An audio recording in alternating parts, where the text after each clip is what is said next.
Good morning. I am Sarah and this is Krista. Thank you so much for watching. Today we're talking about manifestation. I am so excited to have Krista on the line today with us. She is a traveling yogi, literally living the life of her dreams. She quit corporate America a while back. And where are you today? Where am I? That's like the $1,000,000 question every day. I am currently north of San Francisco in California. My daughter and I are making our way through the redwood forest. How beautiful. So you must have woken up this morning. It looks like wonderful weather. It is. Oh, it's beautiful. So I think it'll be like low 70s here today and sunny. So I can never complain. It's perfect. Now living on the road, we can follow the sunshine, follow the great weather. And so Krista and I belong to a mastermind together, and we are both literally living the life of our dreams. Hi, Bonnie. Thanks for watching. And so we're here live today to share a little bit more and deeper insights into how we kind of created the lives that we live, right? Like everybody talks about, oh, I want to manifest the life of my dreams. And you might have these visions, and we've actually done it. And so we stand on solid ground and we want to teach you how to do it. And that's what today is all about. So before we get started, I want to just make two quick announcements. Krista, you go first. Thank you. Yes. So I want to share this with anyone who has been thinking about going to Joshua Tree, California. Now is your time. If you're feeling you're ready to get out of the house, to get out, you can travel safely to come join us for a retreat in Joshua Tree. I will be sharing the information in the sign-up link. You can message me if you want more information to get the link, but we'll be meeting on April 24th. That's Saturday until Monday, April 26th in Joshua Tree, California. You can either bring your own BYOB, right? Bring your own bed. You can bring a tent. You can camp by RV, or you can also rent a really cool like Art Deco style trailer right on site. We're going to be doing yoga together. There's an option to come early on that Saturday to join in for their first live music event of the year. So socially distanced, we'll be getting our own pods of tickets. So you message me if you want to get in on this for music that Friday night. We're going to do yoga. We're going to do hiking in Joshua Tree National Park. There's also full moon on that Monday, right? So we'll be doing a full moon celebration on Sunday evening for part of our retreat. We'll wrap it up on Monday morning, or you can hang around and stay a little longer if you're camping, and you can drive and be flexible with your schedule. So if you want to get in on this and you're ready to connect with others right now, message me after watching this video and I will send you the link to register. Cool. Thank you so much for sharing. And what I want to share is I'm the opposite. I'm like a little hermit. I stay put and I like it that way. So respect. I am so happy. Best of both worlds, right? Yes. So if you're the other way and you like to work right from home, I am actually offering a $9 workshop on Friday the 16th. So in about 2 weeks, and we are going to go even deeper into the conversation that we're having today. So today is a great segue into our philosophy about manifesting, but then I want to do some live coaching and kind of workshop with you to really help you remove the blocks. Because the truth of the matter, and maybe we'll get started with this, is at the end of the day, we are divine beings with a divine right to live the life of our dreams, to live healthy and happy and peaceful lives with a job that's fulfilling and a relationship that's nurturing and respectful and all of that, and live in abundance and all of that. That's our divine right. So when we're talking about manifesting, guys, all we're talking about is going back to our original natural birthright divine state. And so what happens though is that a lot of the times, because of collective conscious programming, we get in our own ways with limiting beliefs, and our energy is not where it needs to be. And so we get stuck. And so in this workshop on the 16th, is going to be 2 hours on Friday morning. We're going to be doing holistic life coaching live with you, one-on-one, for those of you. And it's only $9 because I want to make it as accessible as possible for everyone. So with that said, where would you like to start, Krista? What is your favorite thing that you like to share with yogis, and not yogis, but women in general, in regards to manifesting? How'd you do it? Right. How did I do it? Well, I know a big topic we want to talk about, and just on this art of manifesting, right? And I'm sure many of you have heard of the law of attraction. And so I really wanted to go here with Sarah today because I saw that we were sharing a lot of the same things and kind of coming in at a different angle over whether or not the law of attraction actually works. And what we came to realize in this discussion between her and I is that, wait, I think we're arguing to the same point, because I do use the law of attraction in my coaching practice because I utilized it on my healing, my own inner healing path and my path to freedom and manifesting this life of my dreams, right? So at first I learned about the law of attraction and thought, oh, what you think about, you create. And I was like, oh no, wow, what do I think about? You know, at the time I was in college, I was a young single mom, I was in college, I was under so much stress. There was a lot of worry about what was going on and what could happen. I'm like, whoa, that was a wake-up call to what the heck was I thinking about? Worrying about a lot of things and realizing, could I be manifesting a lot of this stress and you know, just even some depression and just being not living and fulfilling my truth, feeling like there's something missing, but am I actually manifesting my own blocks against it? And so I started working on the law of attraction, trying to shift my thoughts. Okay, positive affirmations and telling myself like everything's working out and telling myself all these wonderful things, but my heart wasn't still in it.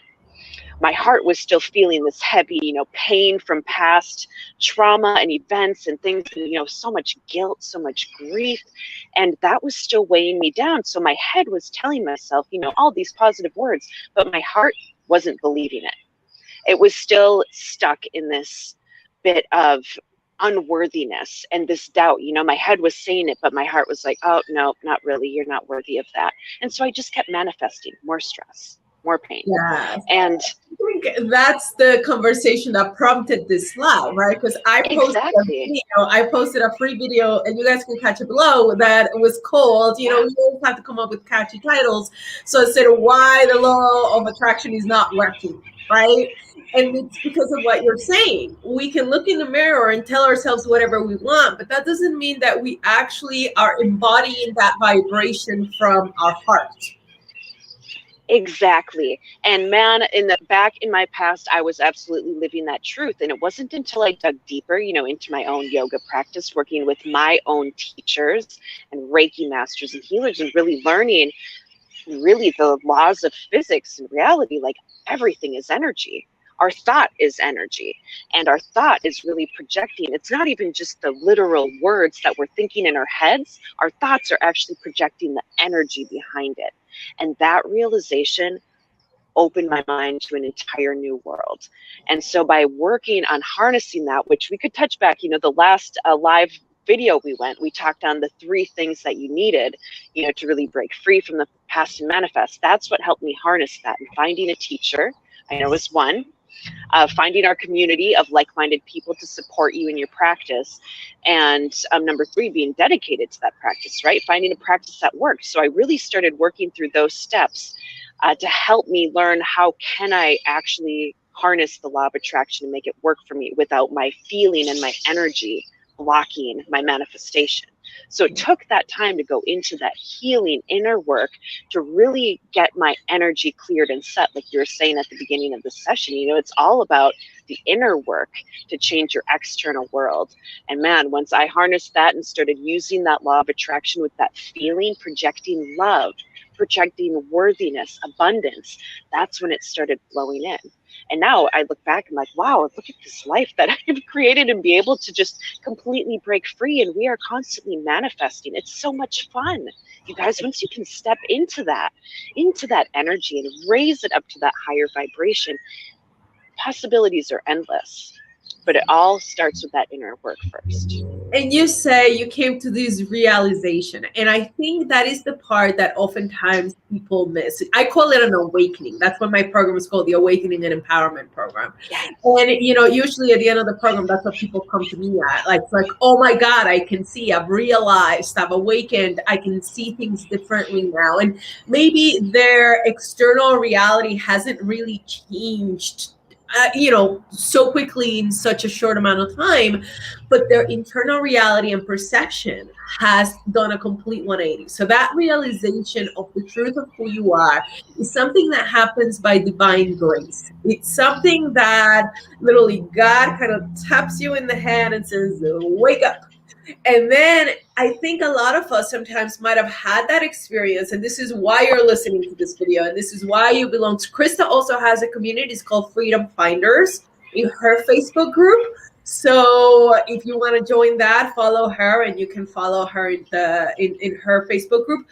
When you get together with people that are also awake, when you get together with a teacher who can see you from a different light, who can teach you something you don't already know, who can show you a different paradigm of understanding and a different vision of reality than what you are currently experiencing, that's what opens up the floodgates. Because you have no bubble. Go ahead. Sorry. Oh, no, that's okay. I'm just agreeing. And I was thinking also, like, those of you watching this video right now, can you just feel this energy? When she just said, when you connect with other people that are at a higher vibration that can help hold you up to that, can you feel it? Some of you watching this right now might already be feeling this momentum, this energy growing and increasing just by connecting, by watching to others, that are of this higher vibration connecting. I'm getting excited just as we're talking about it. And so that's why it's so important to get connected, and find your tribe of like-minded people that will help rise you up. I really loved the analogy that, it helps, to keep your light, your own light burning.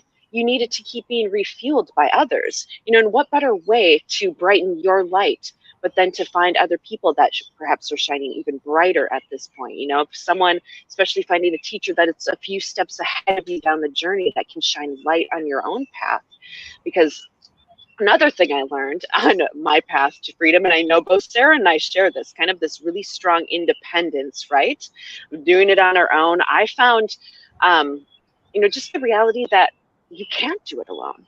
I used to think, I had a mentality of like, oh, I'll figure it out myself. I'll always figure it out myself. I will figure out how to heal myself by myself. And let me tell you, my friends, that was a long and lonely, painful journey, right?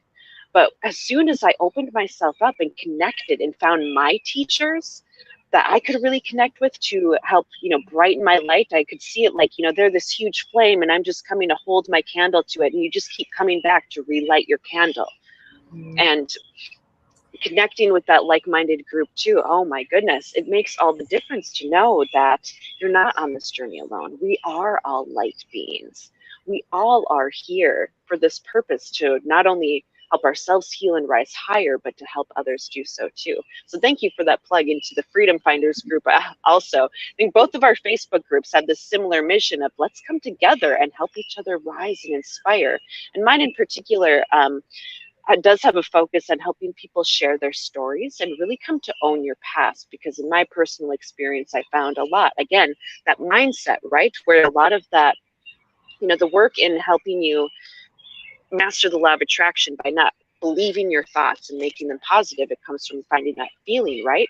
But when you dig deeper and you're like, oh, what is this block? This emotional, energetic block often comes from trauma from our past. Yeah. And often we deny the trauma in our past, or perhaps you did experience a major trauma that, others would classify, oh yes, that's trauma, like an accident or death or what have you, extreme abuse. Knowing that, so much, we can stuff so much of that down, right? And try to ignore. Time heals all pain. Oh, go ahead, Sarah. I feel like they're stirring something up. Yeah, so there's a little bit of a delay, I think, sometimes, which is why we keep cutting each other off, but we're doing great. So when you talk about healing your past, yes, a lot of it came up because, first of all, I'm actually doing a live on this on this Wednesday inside of this group. It's called How to Heal Your Past, because I agree.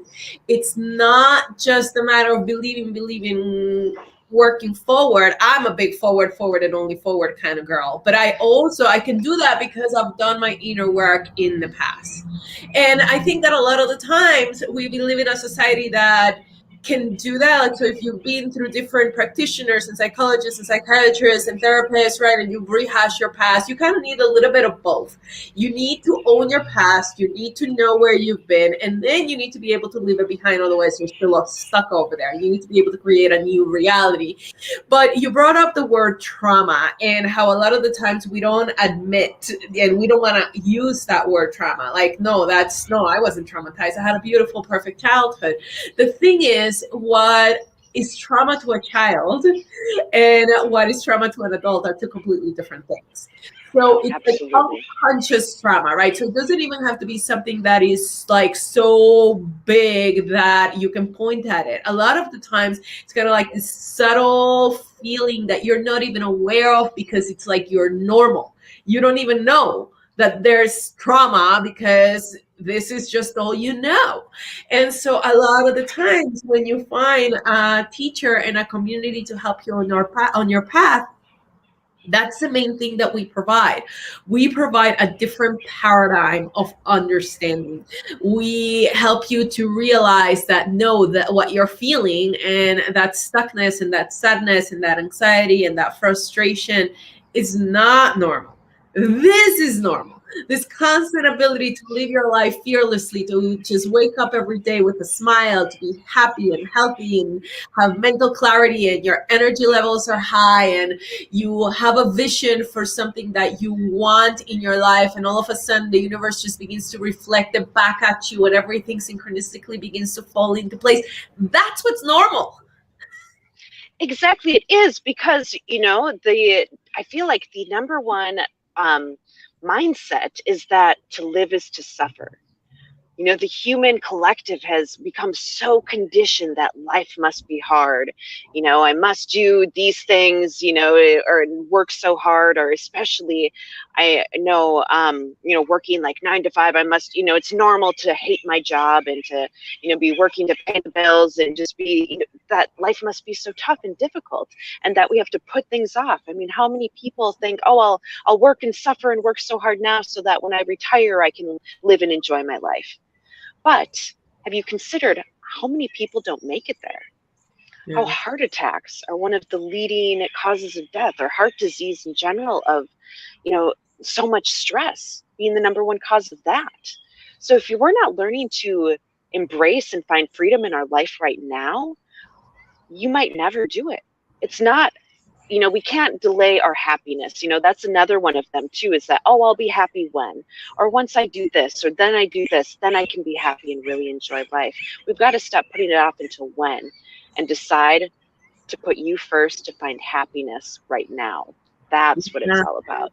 That brings up another good point, which is a lot of the times, because we're coaches and we, this is what we do for a living. So we're constantly talking to people about money, and people might want to do our programs. And one of the biggest mental blocks is, oh, I can't afford it. Right. And let me save for it. And when I have the money and I have this much, then I'll go ahead and invest in my personal growth and invest in myself. And then I'll be able to do the program. And I'm like, oh, that is like so backwards. Because the truth of the matter is the other way around. You have to honor your heart first.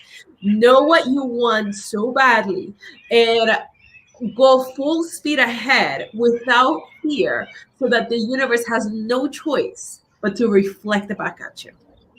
Exactly. Because Sarah, I guarantee both of us can vouch for this, because I know we are both, and we are in a mastermind program right now. We're both constantly investing in our own selves through our own healing. We used to always work with teachers. We work with coaches, because it's not, it's for everybody. We should all continue to be doing this work by investing in ourselves, to keep rising higher, right? To keep that light burning. So how many times have you made terrifying investments in yourself? Yeah. The problem is that we think that we live in a society that's not conditioned to valuing this work as much as it should be valued. Absolutely. It's really funny, right? Because we will pay X amount of money for a college credit and some, human education. And some of my students with PhDs are like, oh my God, why don't they teach you this in school? And I'm like, I know, right? And it's just, we don't live in a society that is conditioned and like has that as something to held value, and the truth of the matter is it's the other way around. The minute that you begin to honor your heart and realize that you need to heal and you need to help, and then you're humble enough to ask God and say, okay, I've suffered enough. I want to work with, and it doesn't have to be us, it can be anyone who you feel resonates with you. Like, you always have to find the teacher that's like your energy vibration, that you feel confident with, that you can trust and follow. And once you find that teacher, you have to surrender and be a little humble. And, the other thing is, I think sometimes when we do that and we take that leap, we almost have to admit that we need help, and the ego doesn't like that. No, not at all. Not at all. But where, again, that comes back, because why are we afraid to ask for help? Do we feel shameful for it for some reason? Often that ties back to perhaps past experiences, past lifetimes, even of collecting the shame, or even ancestral trauma that's been passed down. Like, oh, no, we don't ask for help. No, no. But we are here to remind you, my friends, that that is the most empowering thing you can ever do in admitting you're ready for help. Yeah. That is it takes so much courage. It is nothing to be shameful for. It is not a weakness. It takes extreme strength to admit that you need help and you are ready to ask for it and receive it. That Yeah. was a huge challenge of mine. But again, even tying back, to with this law of attraction, just owning, it's like peeling off the layers of the onion, right? Peeling off, these old emotions and trauma and things of the past, and peeling it off away to that inner light within. And it's just another layer, my friend, to peel it off and have a hand in guidance in doing so is so important. I You think we are have worthy. a wrong perception of what strength really is. Absolutely. Yeah.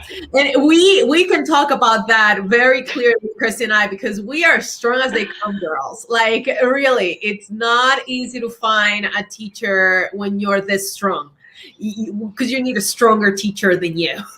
Right? I was reading a book. I don't know if I've shared this here before, and he had this passage. It said, "A stubborn ass, like a stubborn donkey, needs a stubborn driver." And that's honestly, like, for some of us, that's our problem. We get in our own way and we're freaking stubborn about it because we think we're big shots and nobody tells me what to do. And no, you're not, I'm better than everybody. It's very egotistic, really, but we don't realize it. And what it is it's really a protection mechanism, because deep inside we have so much pain and we've suffered so much that we've kind of like hardened. And now it's time to heal. And in order to manifest the life you desire, you have to break through this shell. But in order to break through that protection shell, you first have to be vulnerable. And you have to say, okay, I don't know any better. I'm stuck, but I'm a stubborn ass. So I need a stubborn driver to kind of show me the way, because I'm not going to give up my way so easily. And I'm like, it's okay. I've got you, because I'm as stubborn as they come. So I understand how you feel. Right. Takes one to know one. And yeah, someone that's a little further on the path and thinking, so being stubborn. Oh, I mean, it has its pros and cons, right? Because I certainly am. I'm even of the astrological sign. I'm a Taurus. I don't know about you, Sarah. Like, very bullheaded. Set my sights to something and we will get it done. But another thing too, like finding that balance, right? Because I know being stubborn, it feels like we need to have control of it, of your outcomes and what's coming next, what you're doing. But sometimes, especially in this moment of being vulnerable, to know, like, all right, I need some help to do this work, to rise higher, to shed myself of the past, to like shed this layer of skin of unworthiness and anxiety, of stress, and this like disbelief of, oh, I can't actually manifest these positive things. But it takes this release of control, right? And that takes vulnerability, to surrender and trust, like, okay, all right, I let go of the reins a little bit and trust that the universe has got my back. The more I can let go of that tight control of outcome, the more I can open myself up to more opportunities. And we get so narrow focused on having a specific outcome. It needs to go this way or that way. That's where we, narrow ourselves in, where there's no other options, right? But when Yeah. you lean back and let go, you might have opportunities come through that you would have never thought of. And you realize, wow, this is so much better. Yeah. Which I know we could go on We so could. long on all of these topics more. Yeah, because you could be stubborn in your own way, and you're right. It's a double-edged sword because that stubbornness can move you forward if It you're willing is. to open your heart, or that stubbornness can keep you stuck in your own way because your ego says that no, you don't need any help, and you can read all these books and you'll be fine. And then yet, listen, it ain't working. If it was working, then we wouldn't be having this conversation, right? And listen, even if it is working, there's still another level. That's the beautiful thing about it. So even when you think you got it, wouldn't it be wonderful if you can rise even higher? And I like your idea of the flames, of how by when you bring a lot of little flames together, they all get brighter. It's not like you're feeding Exactly. one flame with another. It's like you're helping each other shine even more. So, okay, so the last two quick announcements before we go. I have a workshop, an interactive workshop, where we're going to be going for 2 hours on Friday the 16th in the morning. And we're going to do live holistic life coaching. It's only $9. We're going to be live on Zoom. It's not going to be broadcasted. If you cannot make it though, and you sign up, then I will send you the recording. And then Krista's got this amazing retreat coming up the following week, you said on the 24th? Yes, the 24th through the 26th in Joshua Tree, California. So if you want to get the link to sign up for that, just message me on Facebook. Find me, Krista Lindquist. Or we can, for other viewers, we could always add my email to the bottom too. So send me a message, reach out, and I'll send you the link to sign up for that. All right. Anything else before we close? I think we've covered so much that there's so much more to discuss. So I look forward to, I really enjoyed these chats with you, Sarah, and I look forward to more. I'm sending so much love and light to you and to everybody watching. Thank you for tuning in, and we hope to see you soon. Same here. Thanks, guys. If you watch the replay, hit #replay below, okay? Okay, Krista, hold on. Bye. Take care. Bye. Take care.